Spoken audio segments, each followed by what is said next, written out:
You're watching Ash, where nightmares aren't told, they are remembered.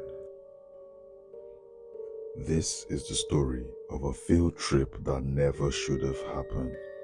A place called Mercy Farms. We thought it would be about juice. We were wrong. So, so wrong. We got our permission slips on Monday. Everyone was hyped. A field trip right before winter break. Unheard of.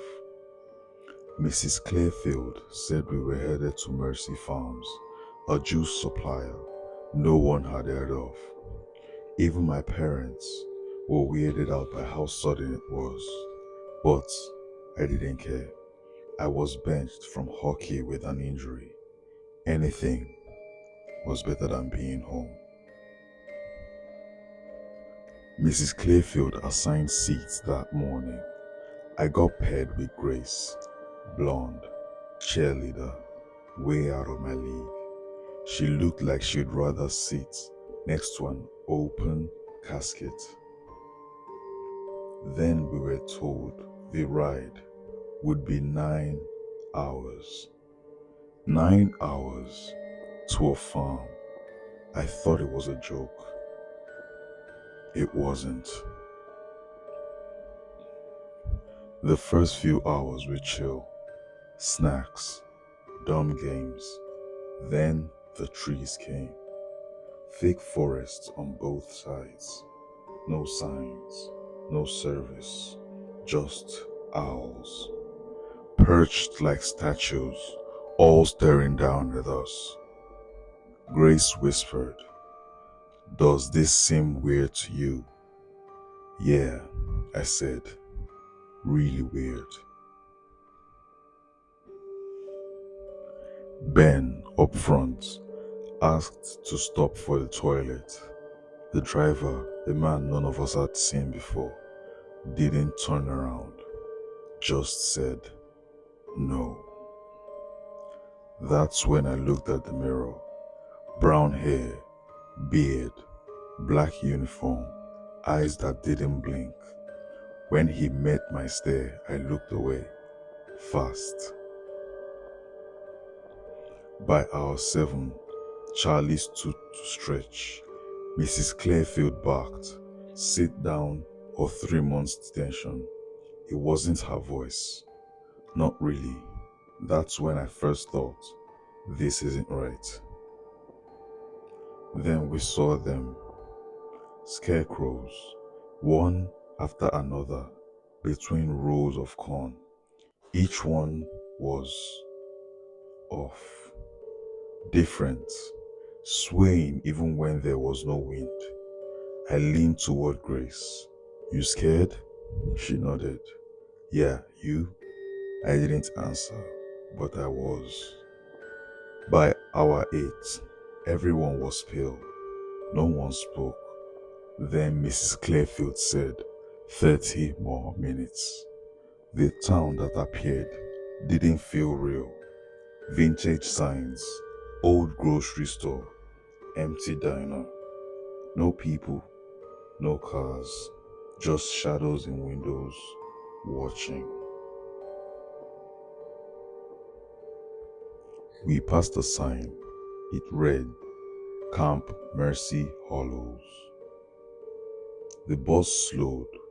A red farmhouse stood ahead, 3 stories. Next to it, a crooked white barn. Mrs. Clearfield stood up, too cheerful, too still. "We're here," she said. We stepped into the silence. No birds, no wind, just stillness. Then a man stepped out, gray hair slicked back, red overalls, boots soaked in something. "Welcome," he said. "Mercy is honored to have you." He waved us toward the barn. Something rustled in the corn, low and fast. Grace grabbed my arm. I froze. Mrs. Clearfield turned, smiling. "Keep up." Her face looked wrong, too smooth, too perfect. The barn of doors creaked open. A wave of copper hit us. Not manure, not animals, but blood. I gagged. Grace covered her mouth. The doors slammed shut. Lights flickered on. Then, screaming. Tony, a pitchfork through his chest. He dropped. Then, the man in overalls swung a scythe. Sasha's head twisted, blood everywhere. I shoved Grace toward the wall, screaming, slipping, running. An arrow caught someone in the leg. She dropped, sobbing. We made it to the back, but there was no door. Just a drop, a pit. We slipped, we fell. Warm, thick, burning. We landed in blood. Bodies floating, some fresh, some not. We didn't climb out. We hid under corpses. One of them was Mrs. Clearfield. Eventually, we crawled out. Sun was up, but the sky felt painted on. Fake. Then we heard it. Stop! A woman screaming. We ran back into the corn. It followed, rustling, closer, then pain. Something slashed across my back. I turned. It was a scarecrow. 7 feet tall, moving like a man, but it wasn't human. Face twisted into a smile. Hay for arms. Blood caked on. It raised its arm. I kicked it, grabbed Grace, ran. We broke through the corn, back into the town.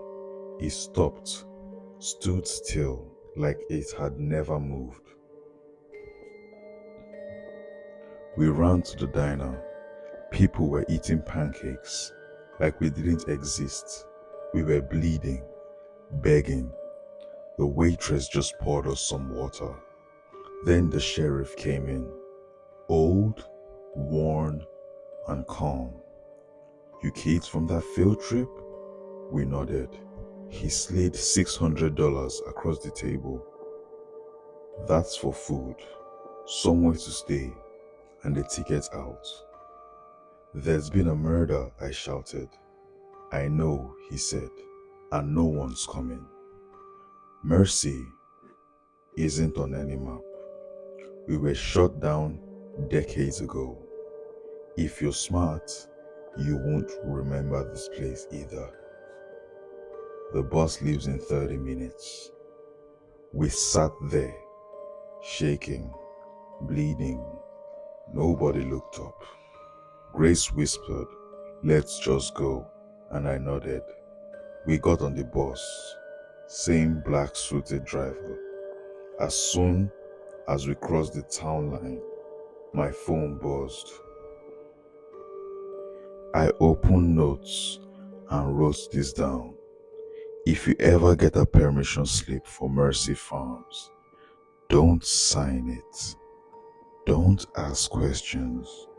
Just burn it.